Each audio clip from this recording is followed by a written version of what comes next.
So last time in that circle, what can we written?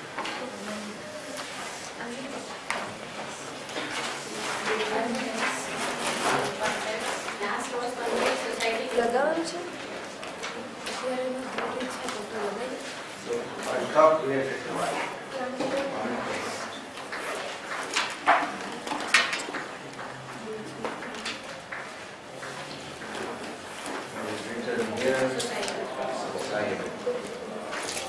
Doesn't matter where they come actually. It's a rotating thing. And technical.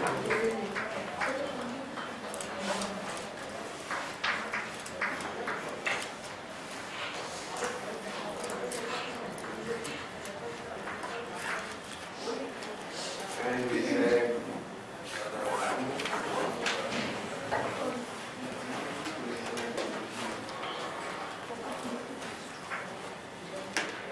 each of them affects both the others. So here, if you want to write a simpler word, maybe we can write land. Here we can write people. Here we can write things.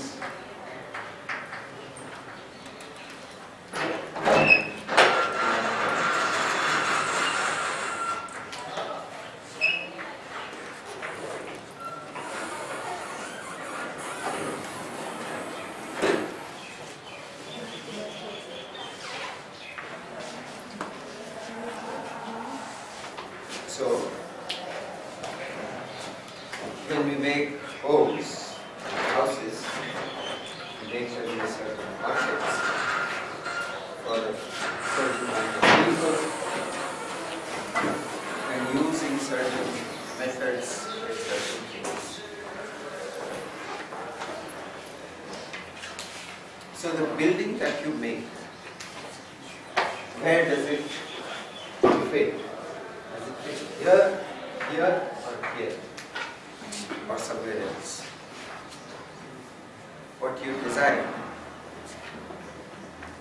is where? Huh? In the middle. Okay, so let us say architecture.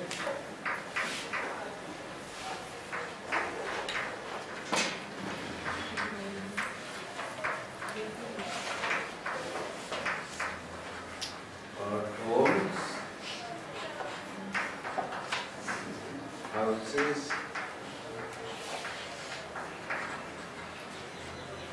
places,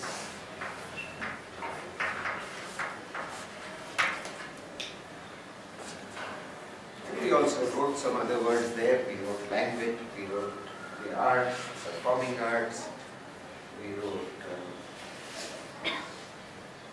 so many words.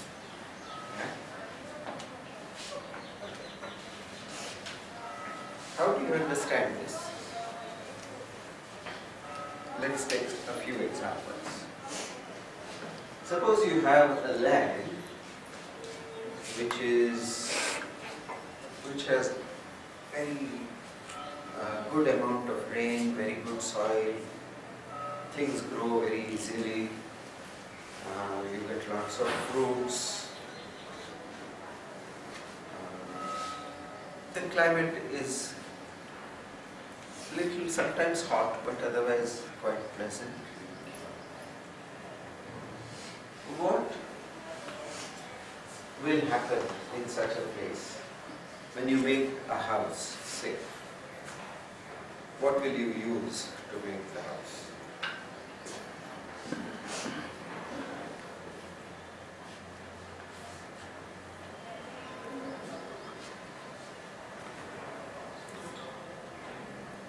What might you use? Material. Sorry? Asking about the material. Material. Maybe glass so that. Maybe? Glass so that everything. Glass. Outside that So for making glass, what will you need?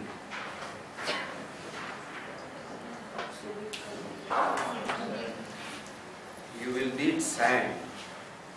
What else will you need? Heat. heat. Alright.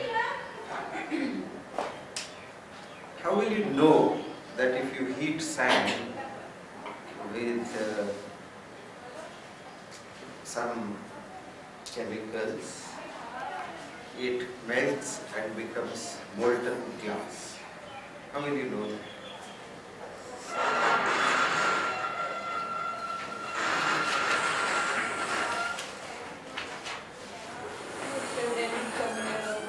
You have read it somewhere, but suppose you were unable to read. Experiment. So you will just take some sand, start heating it for no reason at all.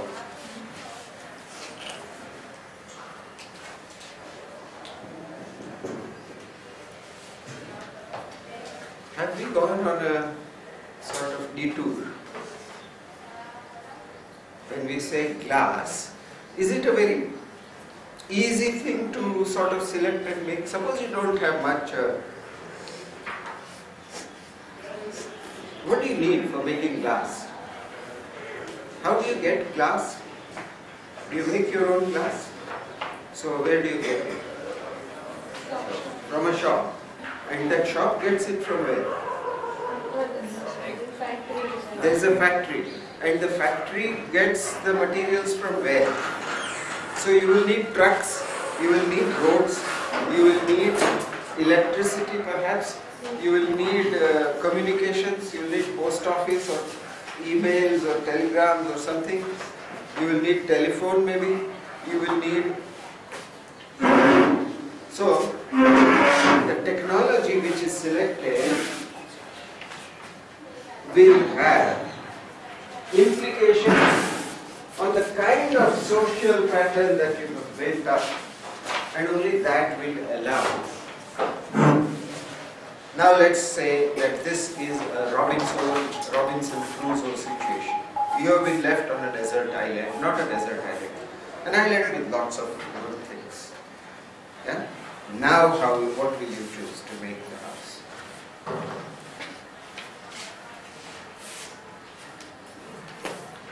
You know, it is very easy to take responses which are very remote or which require a whole lot of assumptions. We need assumptions about what kind of society, what kind of industry, etc. before we can choose glass.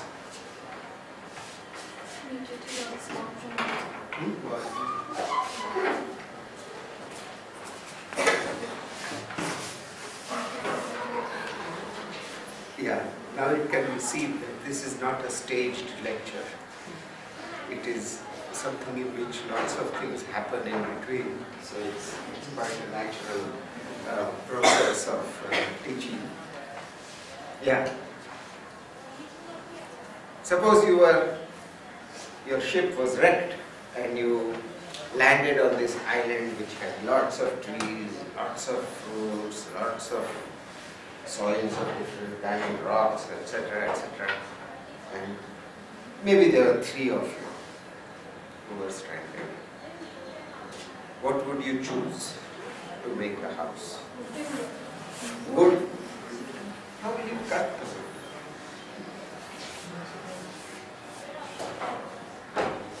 Where will you get an axe? Make it from the stone. Have you ever tried cutting wood with a sharp stone?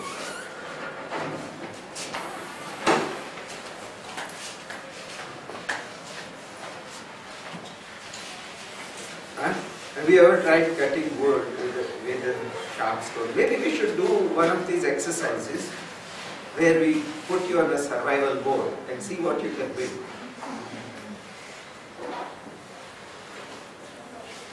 Do you think it is important to know this? Not because we want to become soldiers who will survive in any situations, but simply because our knowledge, maybe we already assume things very fast.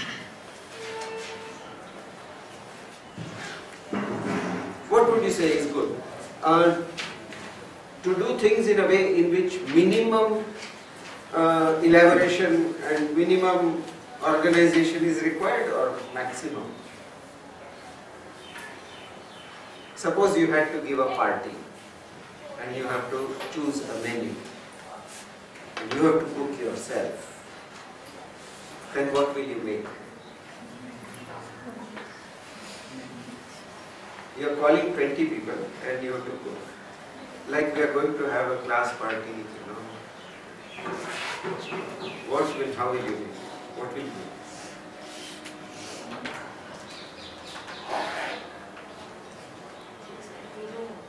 Things that you know, like jalebis, or chocolate cakes, or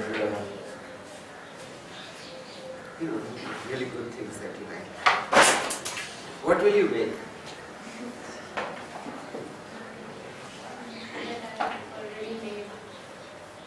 Yes.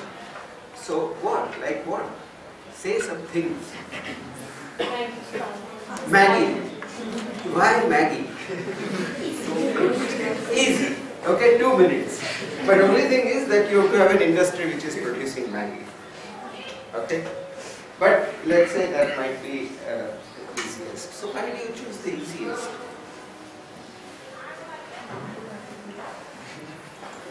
Why do you choose the easiest? Why don't you choose the most, spend less time in cooking and more time in enjoying the company of people? Okay? Also not wanting to go wrong. That the cake got burnt or something like that. So, normally speaking, human beings, intelligent human beings, will find the simplest way, the easiest way to do the task which is required. Easiest way. Not the hardest way, not the most elaborate way. The easiest way in which they can do the best. So, when you have this context of that island and you have to build something, you will select something which does not require lots of tools and techniques and lots of skilled labor and lots of knowledge about how to produce things and lots of paraphernalia of society to support that and all that. And you will select something which is reasonably within your own control. What you can do yourself. Do you think that's a good thing? Do you think every society will try to do that? Or they will say, let's get it from America. They have lots of industries. Let's get it from China. Do you think they would prefer to do that or they would mix the two? Some things you might get from China and some things you will make yourself. Like if you want to make idli, you will not import them from China. If you want to make jalebi, you will not import it from China. Unless they start making some very good jalebi mixes, in which case we might. But otherwise, by and large, in your area, what are the skills available, what are the materials available, what is known, what is easy to do, will be used for making houses. Maybe for making some other things. Suppose you want to make your parliament building, or you want to make a temple, or you want to make a conference center. You might get materials from everywhere and technologies from everywhere and so on. But when you are making a simple house, what is important in a house? What should a house do? Protect. And then? Only protect. Shelter. Bas? Privacy. Come. So it should work for you and your family, for the things that you do. Whatever you like to do, it should work for that. What about who will pay for it? Who will pay? Huh? You will pay. Yeah? Now, what would you like to do? How much would you like to pay? Minimum. So how will you pay minimum? Using the material easiest available. There are many materials available. Gold is also available. And you can get platinum, you can get, some people have gold taps in their mouth. But you try to find, but then you say, no, this has to last for a long time. Let me try to spend as much as I can afford, but still it must remain within my ability to pay.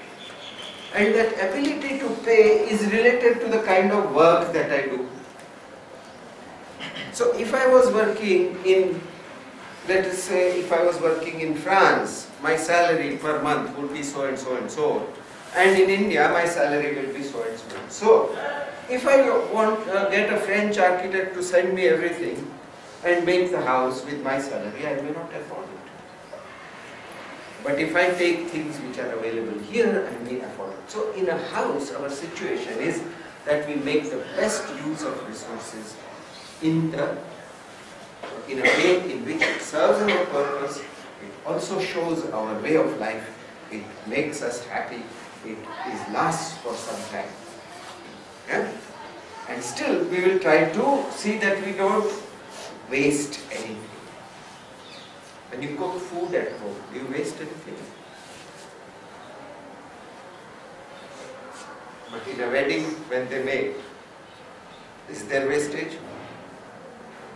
There you want to show, that you can afford to have the chaat counter and the pizza counter and this and that, and people eat or don't eat, but it's all there. So everybody knows that I can afford it. Yeah?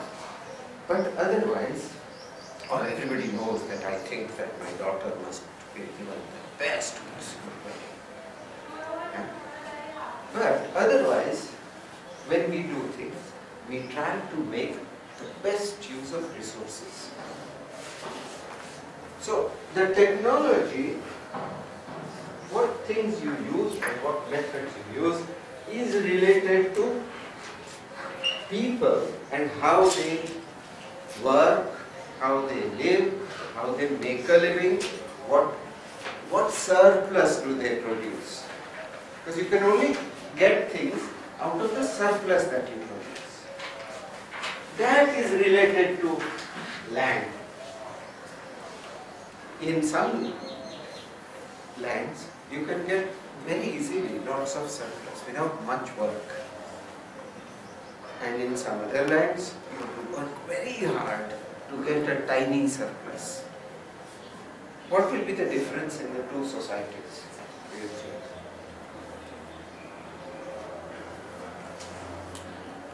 I don't think you have thought ever about this. Something where you get very easily everything. You want fruit, you just pick it up, eat it. You want anything. You want to eat a chicken, you are all of them. Just keep it. Anything that you want is easily available. Cotton is growing, silk is being produced by it. Versus a society that is just sand and few trees and some insects. And you really have to work hard to bring water, to do things, to get things. And you're going to have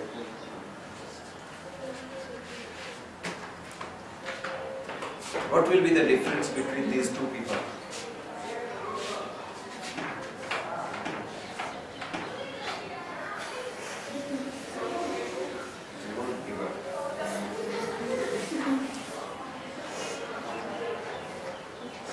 Which type are you?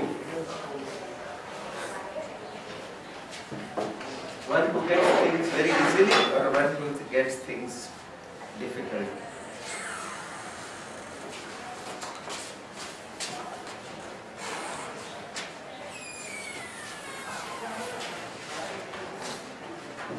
This is a very delicate question. I think none of you want to answer. And you also know what to say, what will be the difference between the two societies. One which gets things very easily and one which gets things by working very hard. Think about it, you can keep it in your, somewhere it keeps on taking.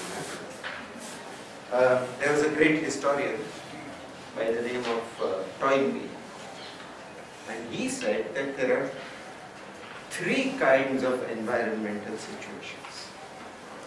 One he called easy lands, where things are quite easy to get. And he said that there the society gets to be a little easygoing, somewhat lazy, and it doesn't achieve any great cultural heights.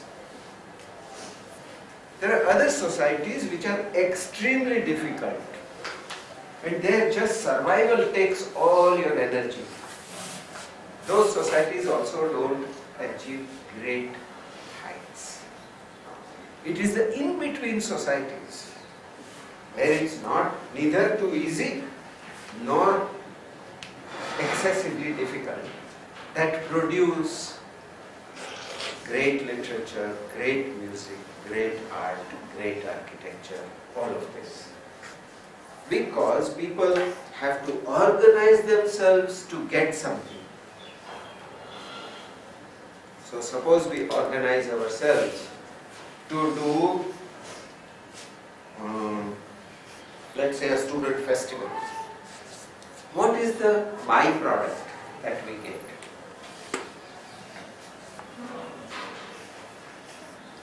What is the byproduct? What is the free benefit that we get? Is it only because you want so and so to come and do a rock show that you do the student festival? Or is there something more that happens? Like what? You come together, and that means what? When you come together, then what happens? Interaction happens. Then what happens? Huh? You get to learn more. You get to learn more. You make friends. You find out preferences. You find out ways of looking at things. Your own way of looking at things becomes wider, broader, and as a total, as a group, you learn how to organize yourself to achieve something within a certain time, within a certain budget, etc. And that makes you able to do other things. So that, for example, if an earthquake happens and we have to go and do some relief work or some reconstruction work, our student council has already got the organization with which to take care of these things. Or the student body as a whole has got a sort of understanding amongst itself. So a society, in working to achieve livelihoods, develops certain structure. And with that structure, they are able to do many more things. What is a family? Why should there be families? Any reason? Do giraffes have families? Or gorillas? Maybe gorillas, yes, but let's say, do antelopes have families? In the sense that we understand families to be. Do they have? When one of them mates with another, does he start a family? This is the Chhaya family. This is the... Do they do that? Do they ever tell their children, in our family, this is our family? Do they tell? So what is a family? What is a family?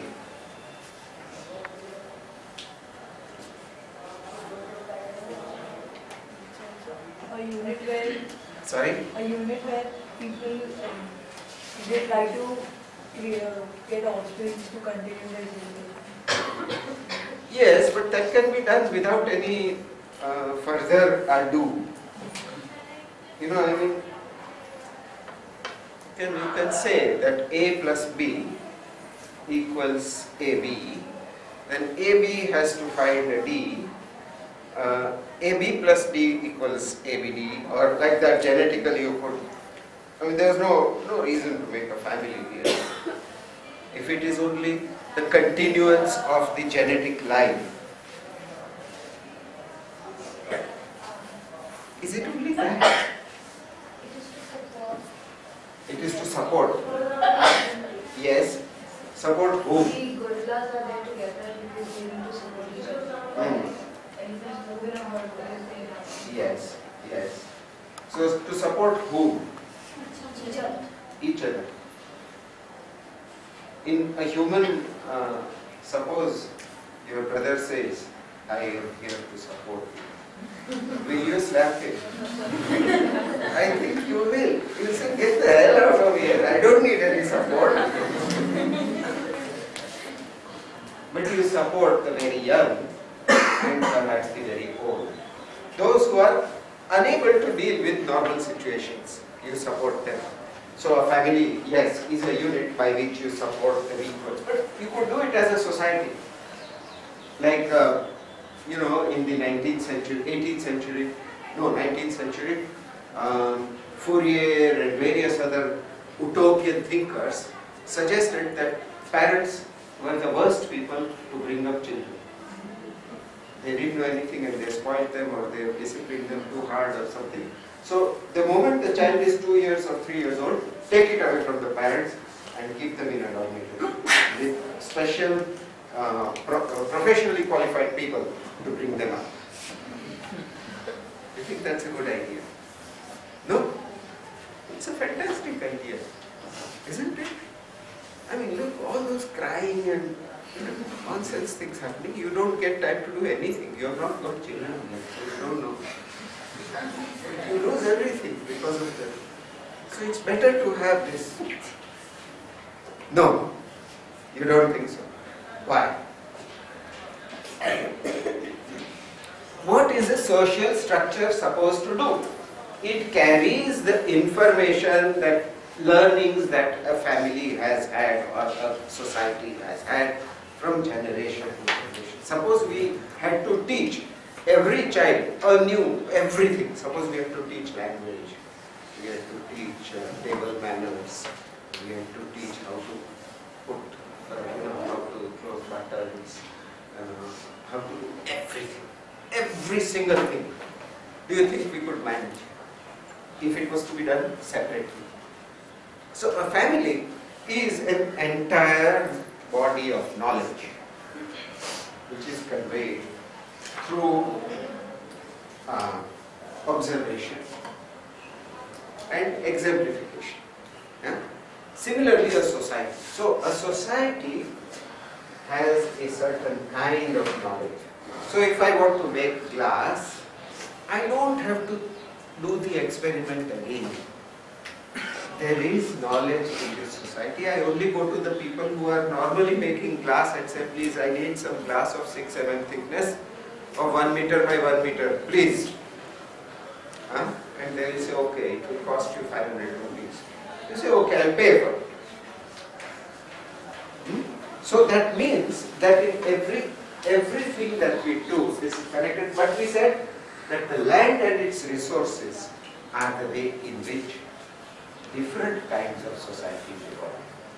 According to the land, according to the resources, according to the productivity of that land, different kinds of livelihoods, different social structures are required in order to work on that land, and a different technology is evolved in order to make it possible.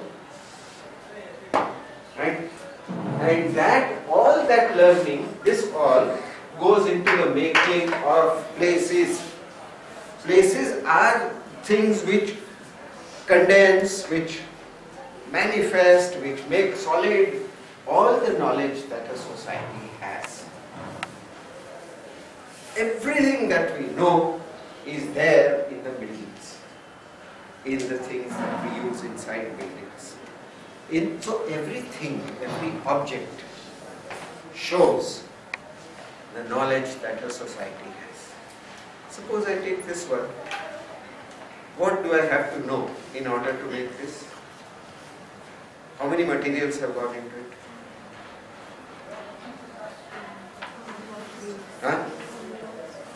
How it works is next thing, but first, what materials are used? Steel. How many types of steel? There is a spring inside, which is a special kind of steel. There is a chromium plating to this steel. There are 3 or 4 kinds of steel going in there. Yeah? There is brass inside, the tube inside, and there is plastic. So any object, if this object suddenly comes to you from the moon or Mars, so there they had a way of making steel, which means they must have known how to heat things, which means they must have known, etc., etc., etc., etc., etc. And the whole society can be taken out of any object, any small object. I don't know if you try this exercise, it's very interesting to take anything that you find and say, who could have made this? What is the society which could have made this? Then you do the same thing to architecture. And you say, houses that you have studied, who could have made those houses? Then you will understand all the things that go into making a house. So now, in this exercise, what we are going to do is we are going to study a place near Kumbakonam. And we went to Chidambaram. On the way to Chidambaram, and I don't know, all of you, did you go to Nallur? No, you did. So we are going to design something at Nallur.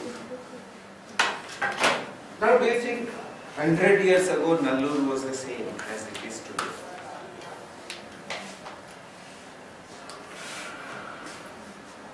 Was it or not? Speak out loud. No.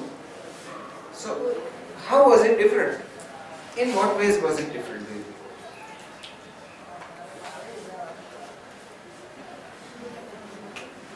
Yes? Technology was different. What about the technology was different? Sorry? Which gadgets? No electricity. No electricity. No electricity. What would happen if you die? If there is no electricity, then what happens?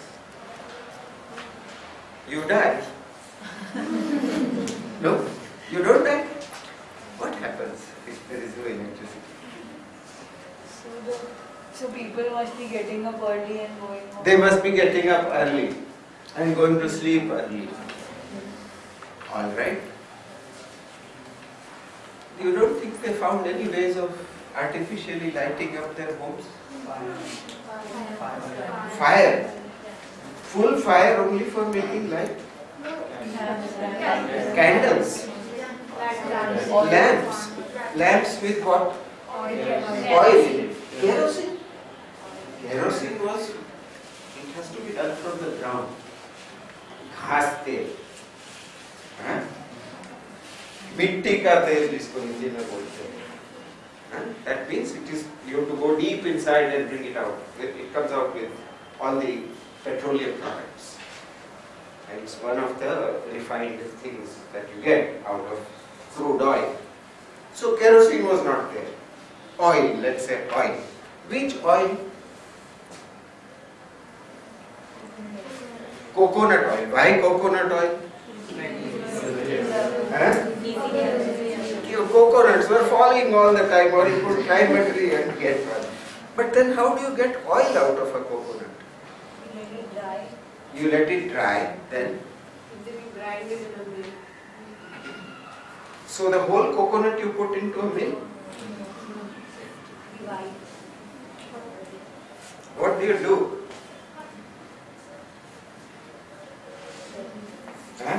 Take a simple thing like oil.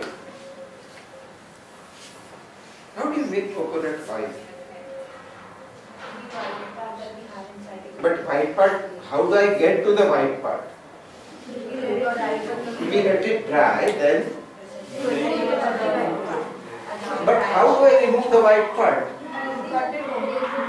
How do I cut it open? There's all this.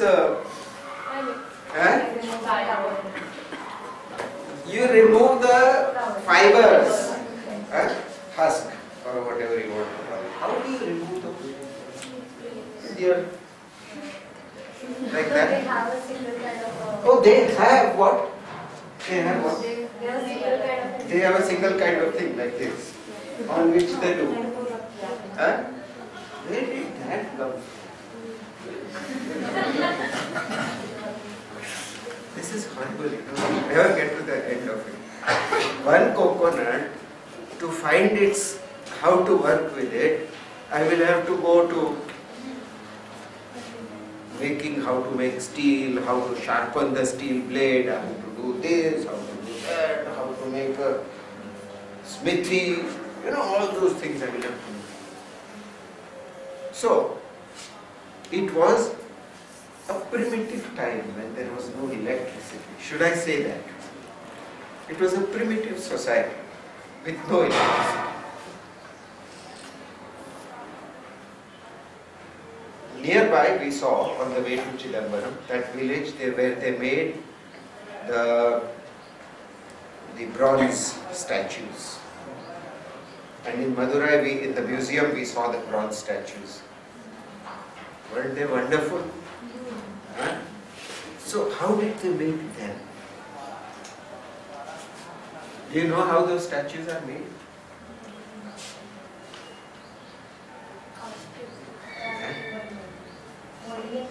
Molding and casting. So what does that mean?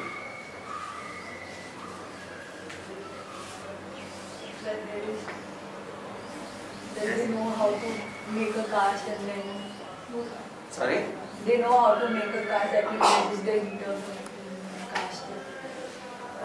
They know how to make, but how do we? So, are they more advanced or we are more advanced? We have electricity, we have mobile phones, we have everything, but we can't make anything close to a bronze queen. You've seen those? Wonderful, how beautifully made. Huh? So they used their technology for some purposes. They did not develop certain technologies. They had a level of technology to develop, and they had a social pattern which was capable of producing those technologies, those kinds of knowledge, etc. And also to provide survival within that environment. So we are going to study that area, but we were talking about, so 100 years ago it was not the same, maybe the technology was different. People were same.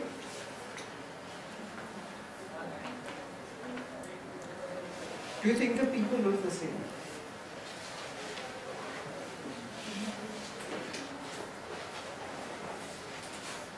This is an uncomfortable question. Were the people the same or not? No. How were they different?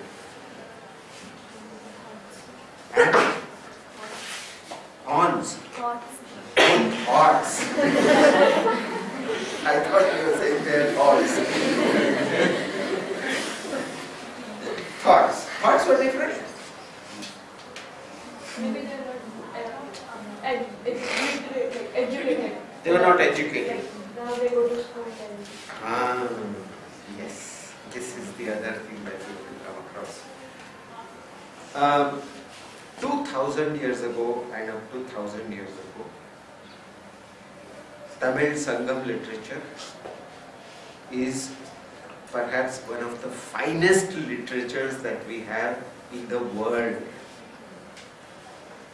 I mean, scholars all over the world are studying that poetry. And if you ever fall in love, that is the poetry that you have to use. It's fantastic. And that poetry connects landscape, and human emotions. Very beautiful. Anyway, so they were not illiterate. They had a language, a highly developed language, fantastic grammar. They had places where you could learn. They had education. So, illiteracy or mathematics, astronomy, all of these were developed knowledges. So it is not that the level of knowledge was low.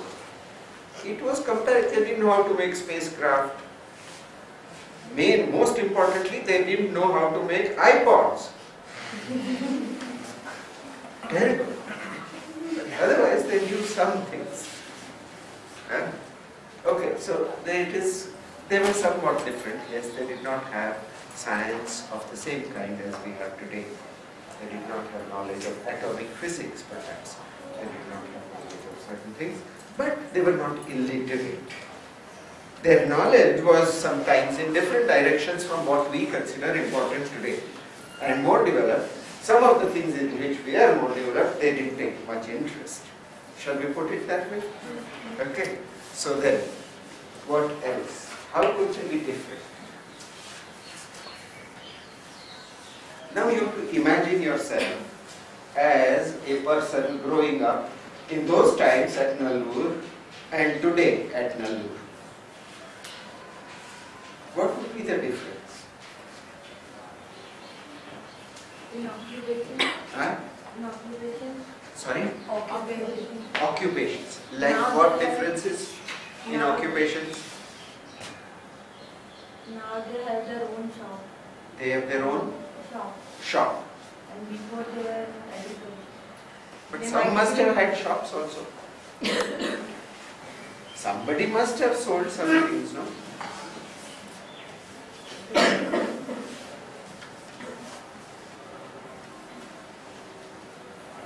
There may be migration also from the... So suppose you were a farmer's daughter. Daughters had a different kind of career path. You are a farmer's son. Huh? What would you do when you grow up? So do farming. Yeah? And if you are a farmer's daughter, you were married to a farmer, a young farmer. Yeah? Okay. And you also did little bit of farming. Suppose you are a priest's son or daughter. You were married to another priest's daughter or son. You carried on doing priesthood. Okay? If you had a shop, if you were a chettiar, no? That's what they call it? Chettiar. Shet. What we call shet here. If you were that, then same. If you are a steel worker, metal worker, your son, then grandson, everybody would keep on becoming metal workers by and large. Okay. Some exceptions are always there. But this was the pattern. Today what would be the case?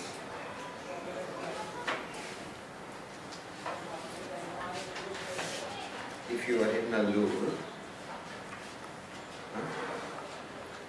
what would be the case today?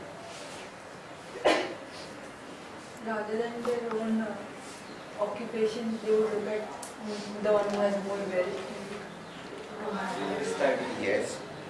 So they might study, they might go into another occupation, they might find that another occupation is more profitable right now.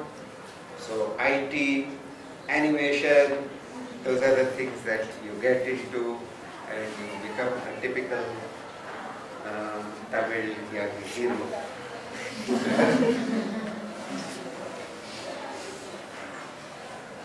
So the mobility has increased.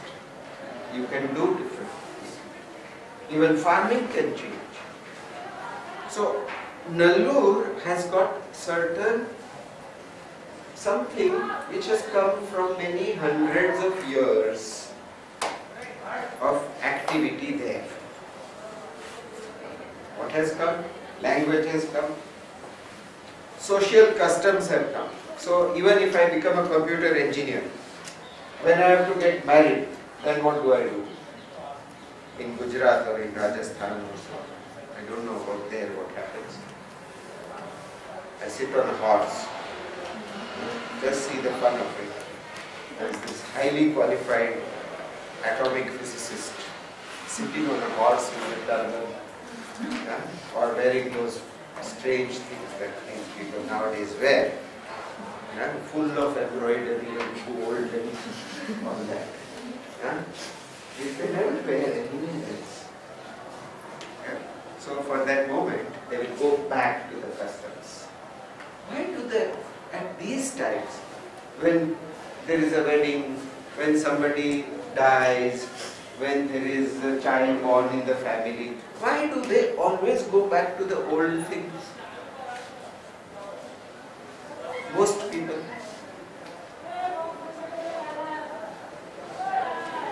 Why do you think? Culture means for what? Culture for what?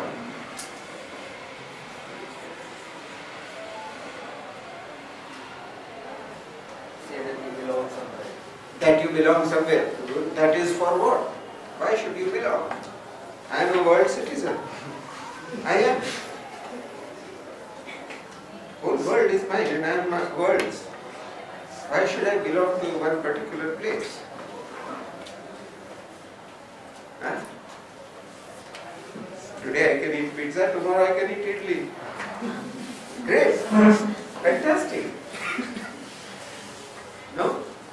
Isn't it wonderful?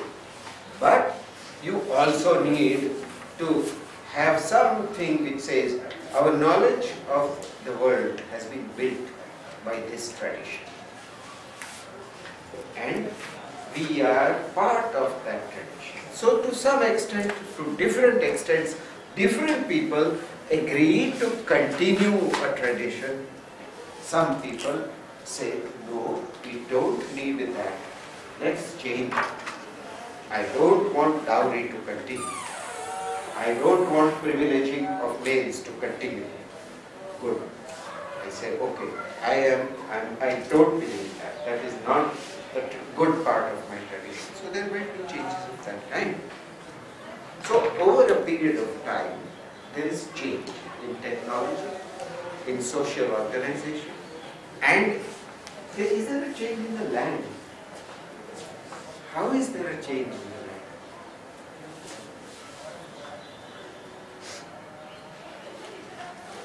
Or context. How is there a change? Climate changes? Now they are saying it is going to change. But suppose we say that we are before the era of climate change.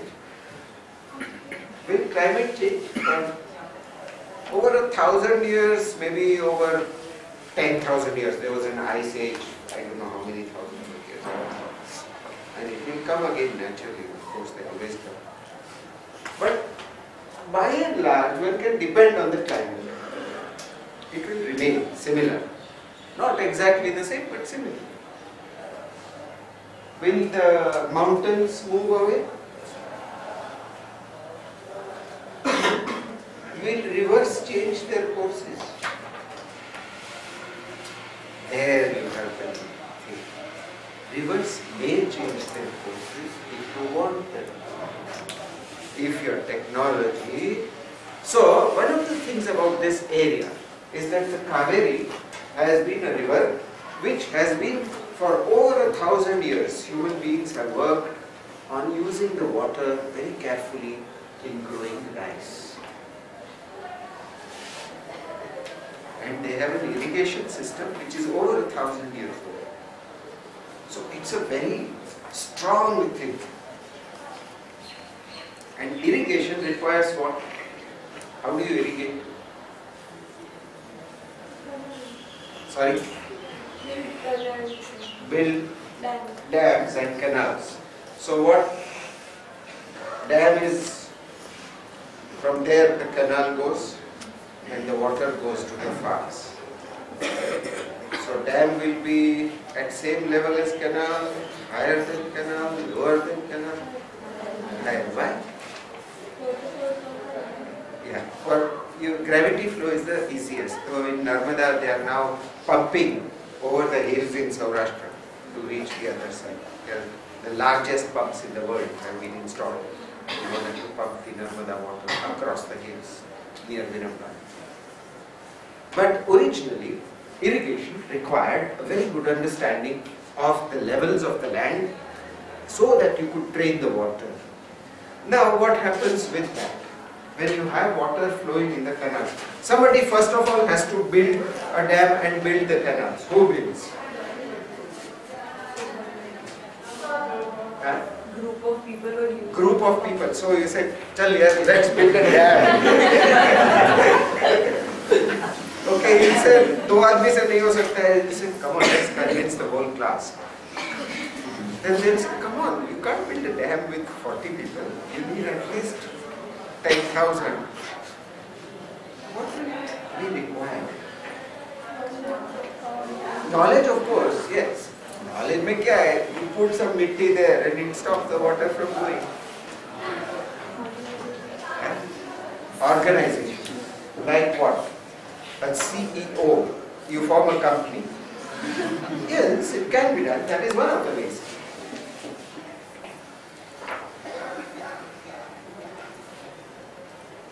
How do you do it?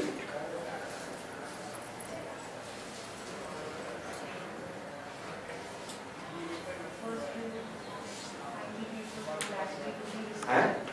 Sorry?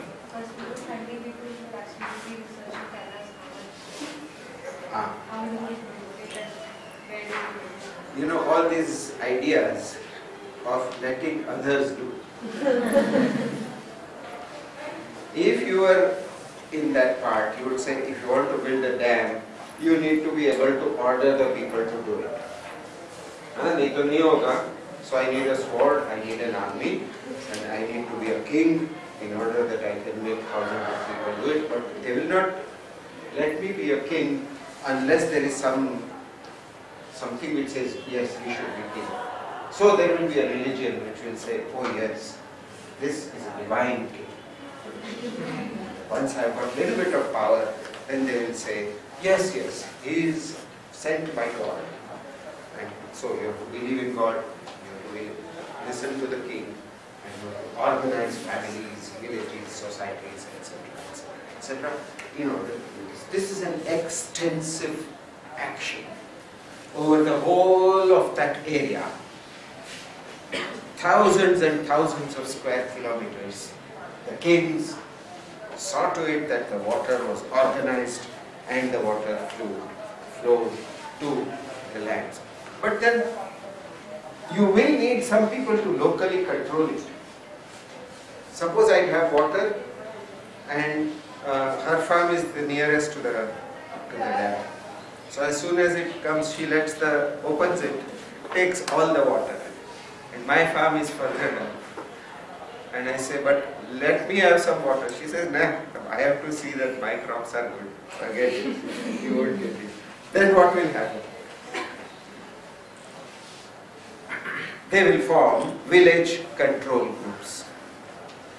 So the entire politics and the entire settlement form of the Kaveri Valley is governed by that. And then the land subdivisions, because if you want a canal, you want to make it in a certain way, then you say, rest of the land, let us divide like this. And if I have a piece of land which is of a certain size and which is of a normal standard size, then I say, for that land you can get that much water. We can fix that. So the land subdivision will also become very rational. So that I can say, okay, you took one watering, you have to pay so much. Or you have to do this much work for the village. Or you are not allowed more than one watering in every week or something like that. And it will become an organized procedure. So wherever there is irrigation, the society has to organize itself very well. The land has to be organized in pieces which are almost of the same size. And the geometry starts coming. And then houses are built on those pieces of land. So, now you see, the whole thing goes from water, agriculture, ways of life, down to the land size, land orientation, and then it becomes a house plot. And it becomes the structure of the village. Why do you need temples in the village? In order that people uphold the rule of law. They believe in that. And you need the king also. So you need all these things. So now we are understanding Trichy, for example. We are understanding Kumbakonam, Chidambaram, all of these places as centers of power, Tanjore, which governed this entire valley's irrigation. And we will now understand the house in terms of that. Now let's see the images.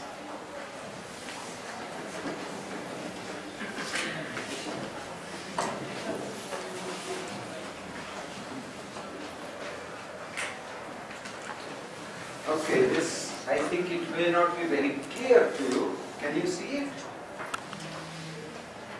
Up at the top here, that is the river.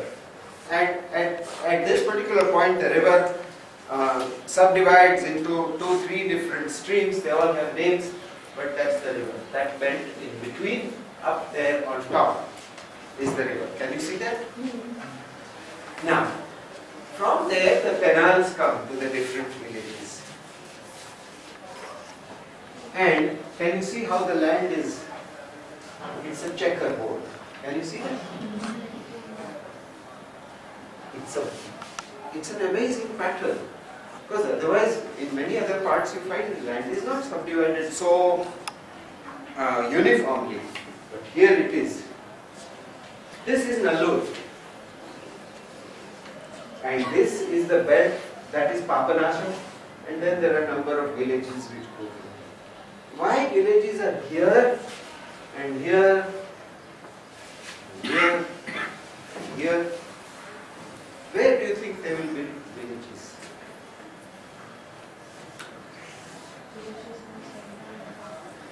Center of farms. Okay, but you have a big river. And you have, how much is the rainfall in this area?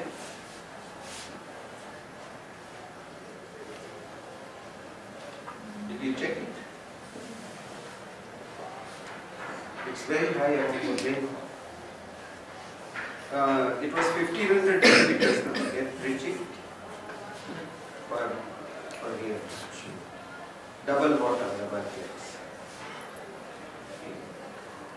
So if you have that much water, then where do you build the village to be safe? Higher ground.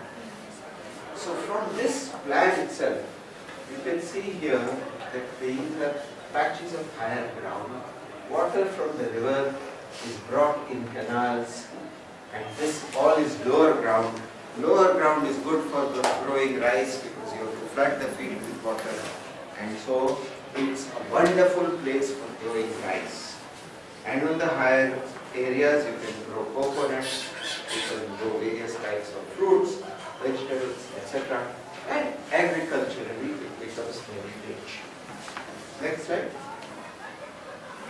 Oh, sorry.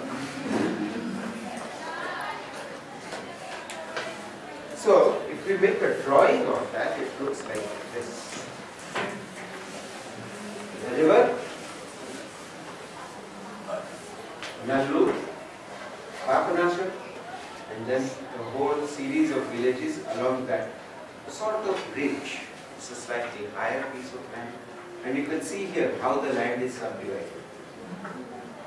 It's almost the same dimension, and the width is also similar.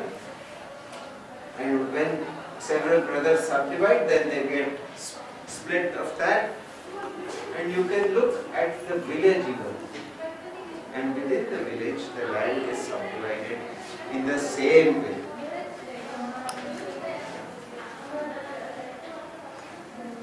You can see that maybe better here. Now the water is brought down in the canals and you can water the fields, and you have a system of controls. This system is 1,000 years old. It has not changed that much in the 1,000 years. It is from the Chola period. And at that time all the irrigation system was worked out, and you can see that it's a wonderful system of getting maximum advantage out of that land. Growing rice. Rice and coconuts and some other things, spices.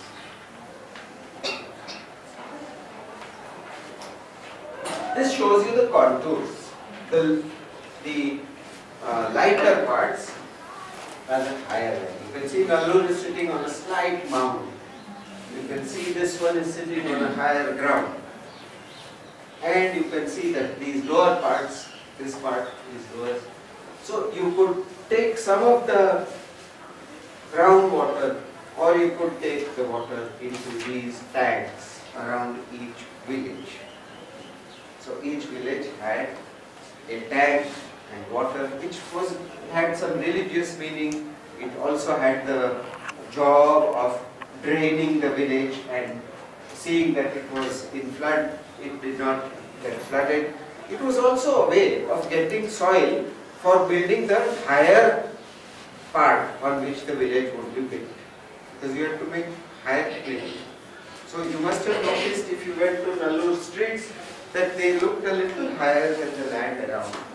So that whole land, partly these things are helping to fill up here and create that higher ground, but also they are allowing the draining of this village, and they are part of the irrigation system.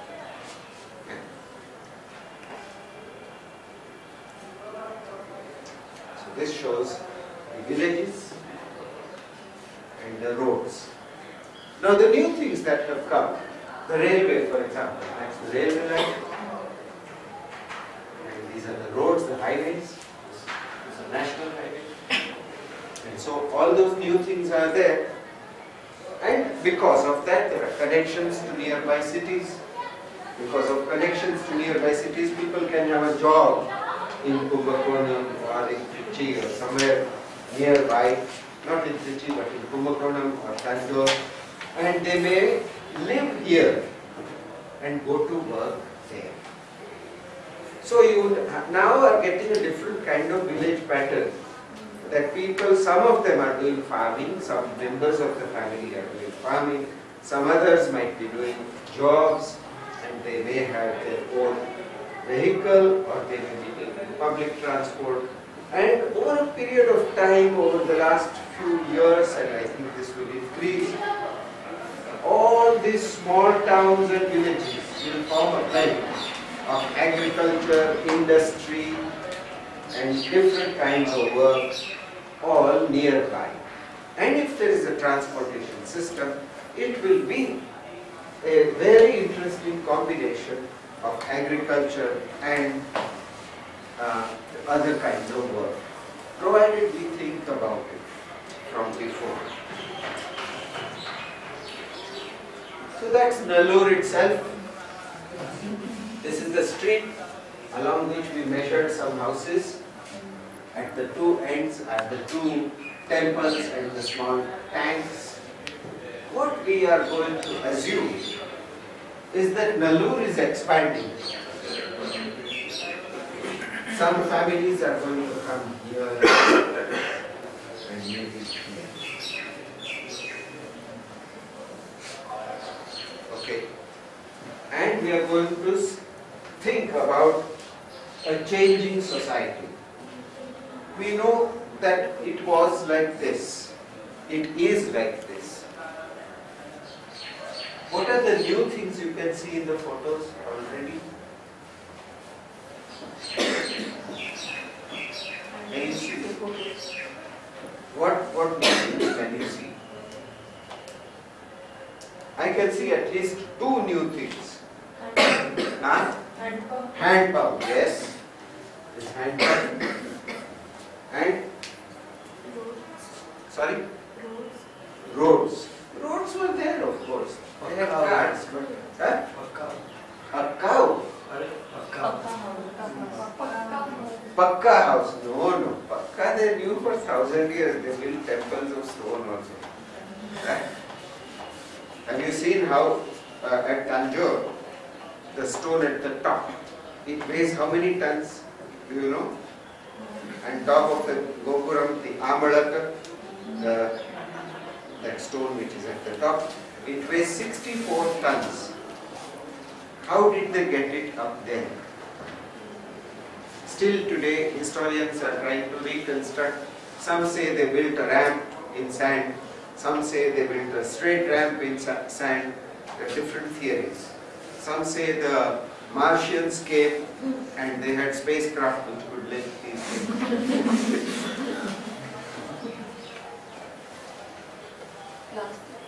Plastic. Yes, here. And then there are some other things, perhaps you can see a bit of cement there. But by and large, it has maintained its basic structure. Why do you think you maintain the basic structure? Maybe it makes sense still. Maybe it is useful to keep it as it is for some time, till the technological change or the social change is so big that you don't need it anymore or it doesn't work anymore. For some time it will still continue. And we are in that period where we are saying, what are the learnings of this culture? What are the things that people have learned how to do very well and they can do without difficulty and which can continue without any difficulty? And we also appreciate that this is a very balanced kind of use of the land, the water, the energy, everything. So we want to see whether we can continue some of that, something of that, in the manner in which we make the next series of houses. Now let's take a typical house. These are the houses that we have measured.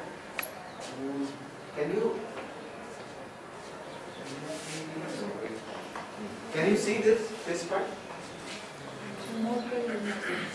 This is the front of the house. Yeah? This one here and that. What is that?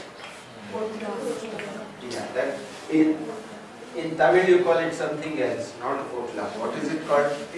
Tinnai. Tinnai. It is on two sides here and a little space which shows you the entrance. Okay? You go from there, this middle space takes you right through into first one courtyard, then into another one. Why two courtyards?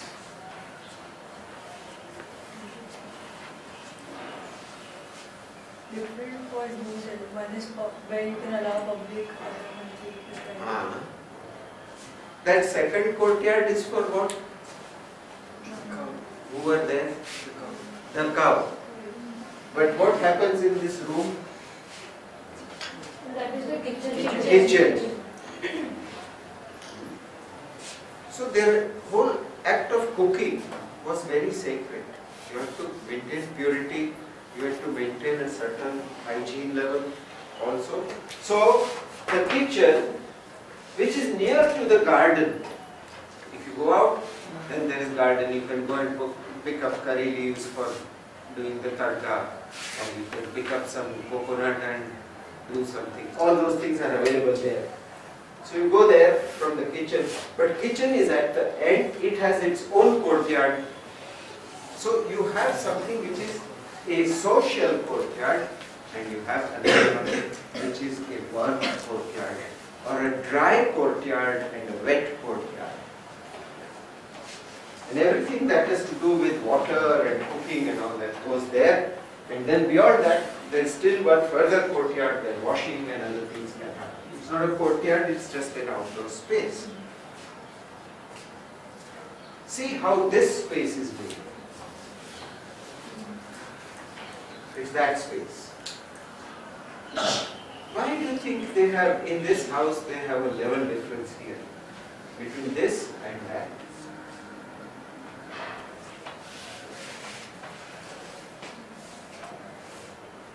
So when this guy is during the rain, the water. Sorry? Because it is not a courtyard. Huh? Sorry? Rainwater. Rainwater. Where? In the courtyard there will be rainwater. But in this is all one space. This is that space. See? Why is there a level difference?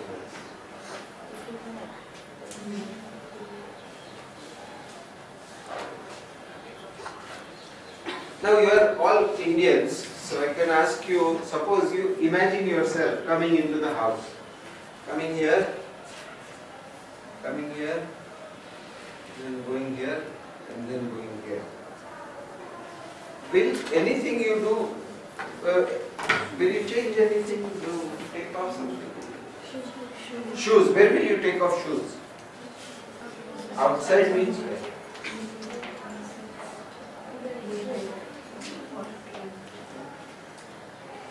Huh? Right outside, where the dogs can take them. Next to the dinner. There.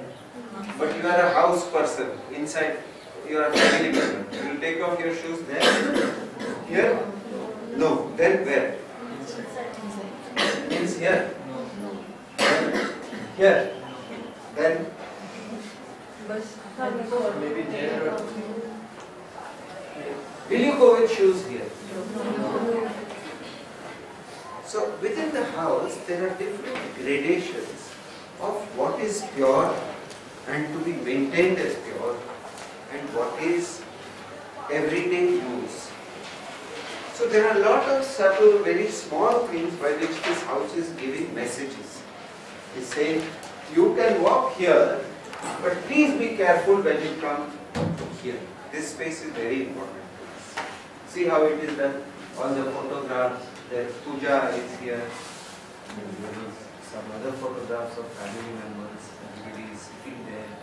And this side, things are just, it's a walking space. More like a walking space.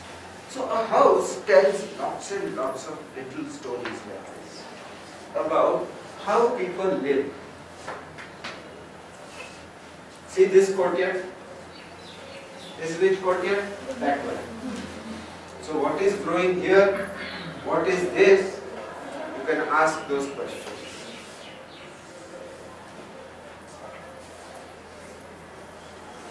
Another house. It's simpler. It has, again, this thing like, you come there, you can walk through, that side, and you can walk through and come up into the garden space. It's smaller. How many rooms are there in this house? Suppose you were to sell it, you were a builder, you have to make a brochure and sell.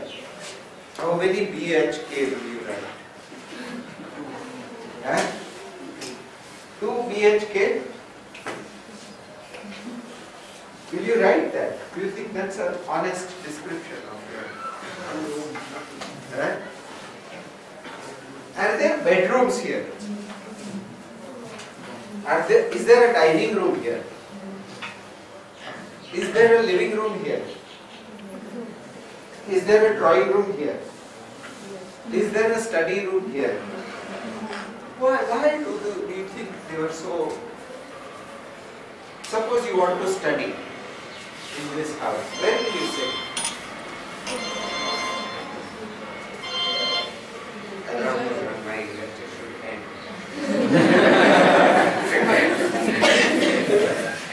Where will you sit if you wanted to study? Alright? Let's go to the earlier one. Maybe you will find it more. Okay, let's say you want to sleep. Where will you sleep? Huh?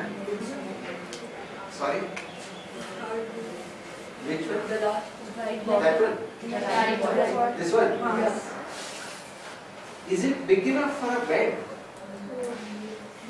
Then how will you sleep? On the ground. Straight on the ground.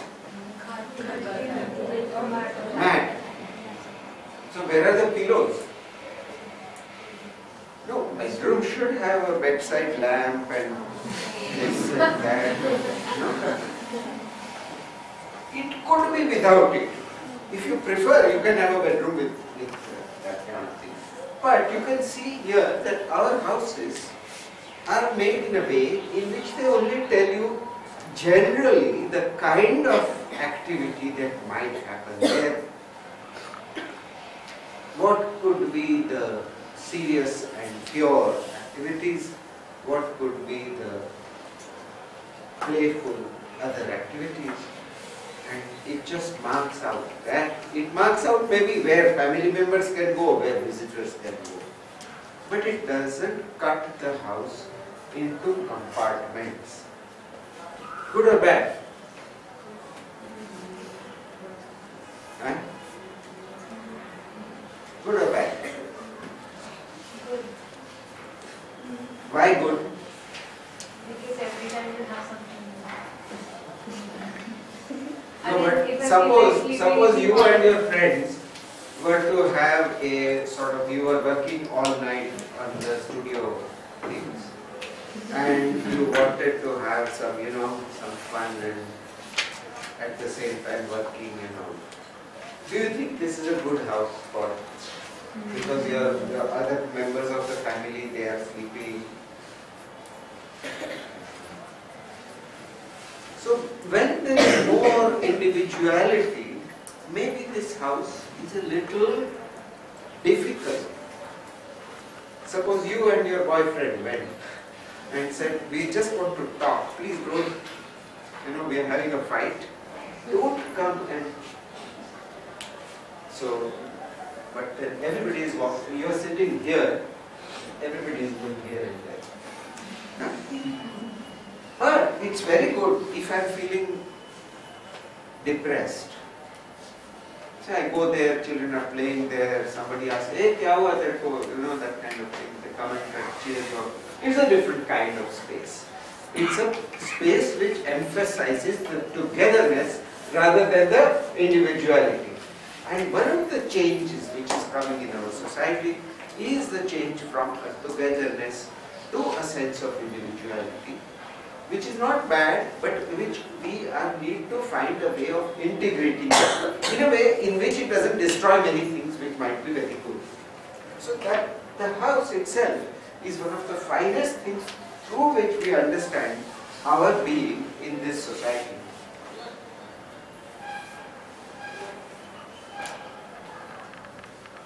That's another house. This is bigger. Yeah? More elaborate, and you can see the different kinds of courtyards. This one is where, this is what here, let me see. It's a well. Well, where is it? The second one. This courtyard. Huh? So they did not take water from the ponds. That's not drinking water. For drinking, you dig a well and you find water. You take pure water from underground. So that was the way it was before. So this courtyard is very different from that courtyard. See, the vessels are lying here, some work is going on, somebody is washing something. Here it is different. So rather than see only the shapes and forms, I think this studio is going to be about understanding how we live in different places, where we might do things, and imagining different new ways in which, new or old ways, in which we live and beautifully relate to the environment, to other people in the family, to our community, and so on. Still one more house. These are very, very interesting. What is this? Toilet. Why there?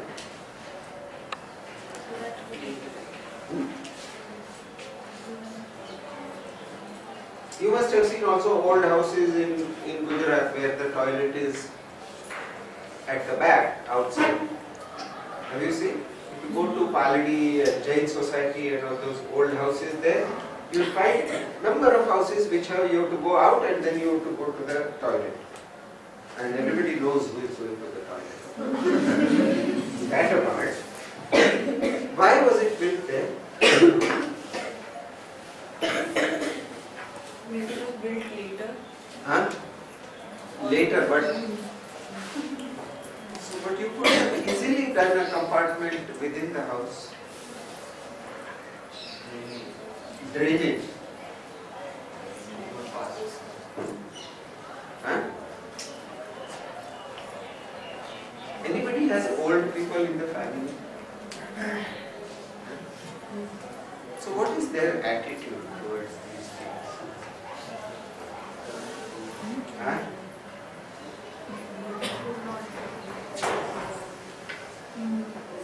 The toilet was an impure thing. So it was just as washing of clothes would occur in this courtyard, not in that courtyard, where the cooking is occurring perhaps here. And the cooking courtyard is different from the washing courtyard. And this is different. And it is something which is, you go, then you wash yourself. Some people take a bath after visiting the toilet. Used to, they completely wash themselves. At least they wash their feet and then they come back into the house.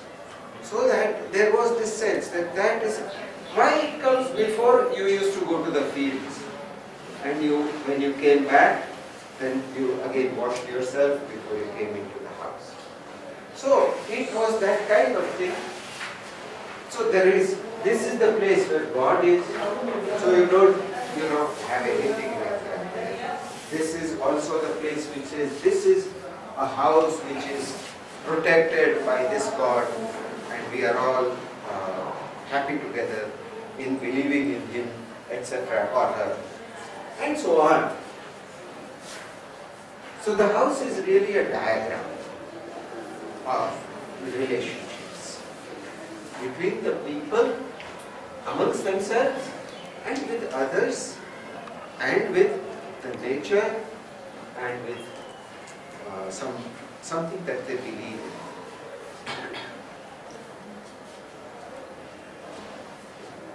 That's that same house. One part they have covered, that courtyard. They covered it, the first one. That was the first one.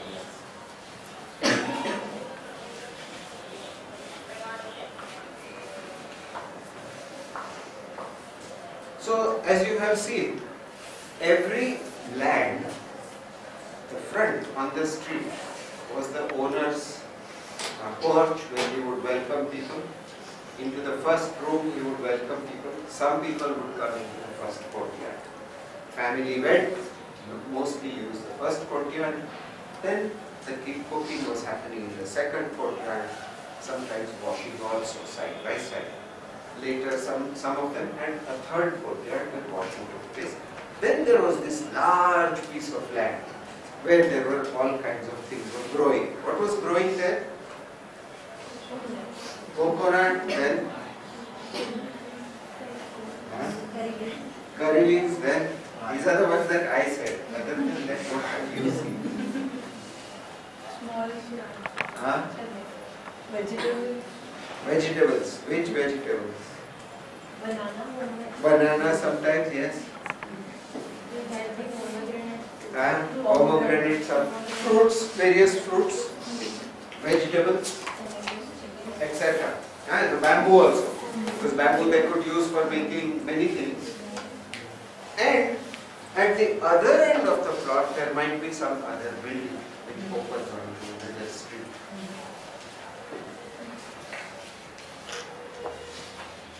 Okay. So, now we can switch on the lights again.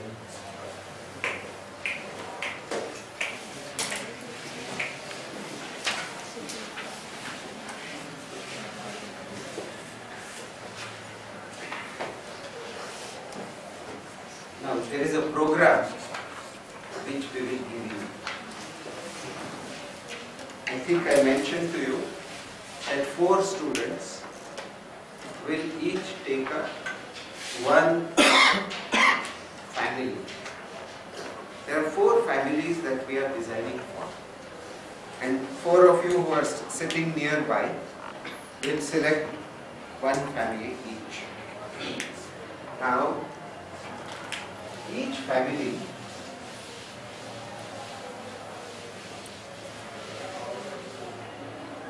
as you saw, the land pieces are oriented north-south. So each family has a piece of land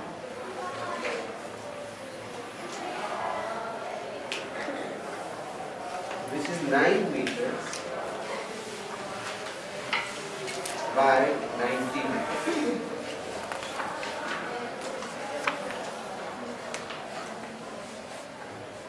Okay?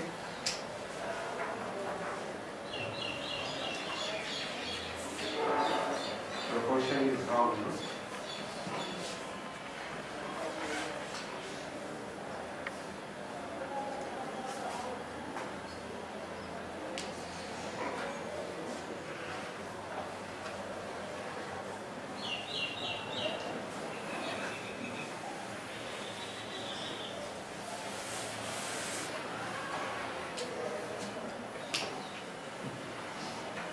Yeah, this is the land.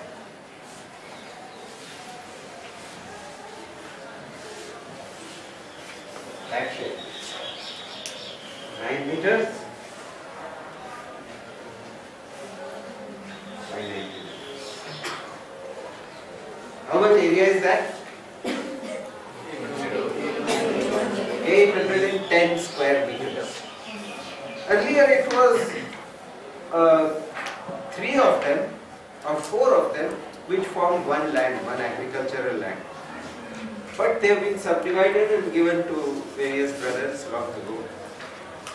Okay? And so each one has got 9 meters by 90 meters. Both ends there is a street.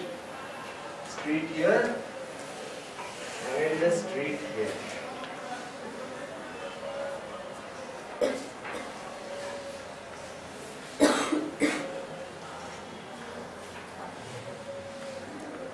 And the 4 pieces of land are next to each other.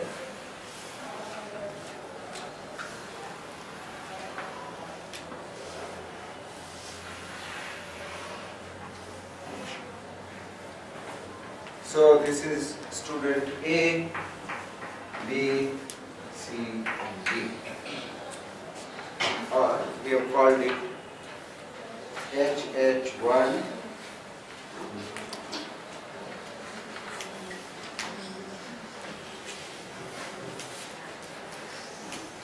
It could be any, so this is property 1, 3, 2, 4. I mean, I don't mind whatever sequence you want to put it in.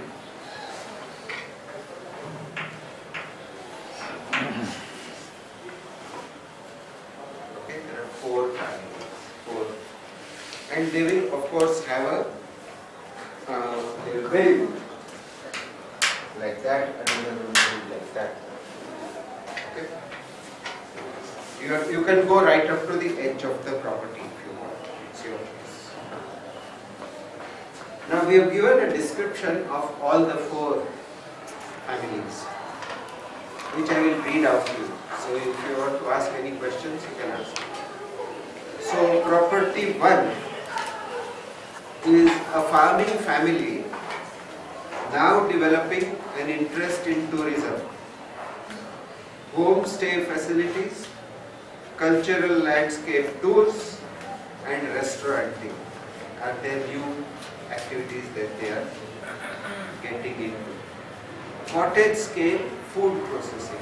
So you can make pickles, you can make jams, you can make appadams, you can make whatever you can pack and sell. Right? So the family composition is like this. matriarch head. What is a matriarch? A ruling mother. Yeah? Matriarch. So in the south there are it's not like Kerala where there are some families which are entirely matriarchal, where the woman gives her property to her daughter and so on. But there is a partial matriarchy in some parts of Tamil Nadu. Am I right? Yeah? You don't know. Anyway, the women are, the mother's side of the family is more important than the father's side. And weddings are also allowed in certain ways, etc. That details, if you want, you can go and look up sociological issues. But there is a matriarch with her daughter, then her daughter's husband, 2 children, a boy 6 and a girl 4. They are living as one unit. And they need 110 square meters. There is another part of the family, which is the son, the matriarch's son, wife, 3 children, age 14, 11 and 8. And then there is an unmarried son with a humanities education. Okay. Both that son, wife and 3 children are given 80 square meters and the unmarried son is given 40 square meters. They have a staff of farm foremen, a restaurant chef and a driver. Each of them gets 50 square meters, so 3 into 50 square meters, and they have to accommodate their family within them. There are workspaces. There is a store, there is a kitchen, there is a wash, there is a yard and all facilities for restauranting and food processing activities. So they have a restaurant right there. And the guest spaces are 3 double-bedded units with space for extra beds and suite. Or suite means with toilet attached, with all facilities, 30 square meters each, and a restaurant space of 100 square meters. So this is what all they require. It amounts to 600 square meters. So this house will be 600 square meters, but you are only allowed to build on 200 square meters of land because you have to leave 75% of the land has to be left free for the fruits to grow. Okay. And the matriarch, the married son and the unmarried son, the 3 staff members should all be able to reach their own unit without passing through anybody's room.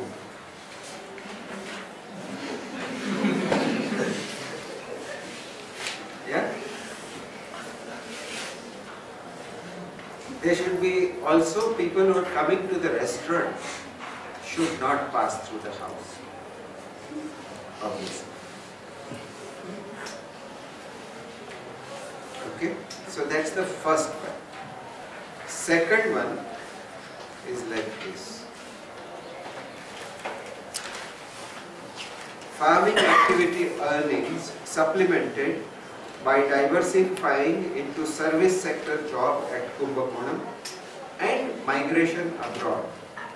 So one guy goes to work in Kumbakonam, one guy migrates to America.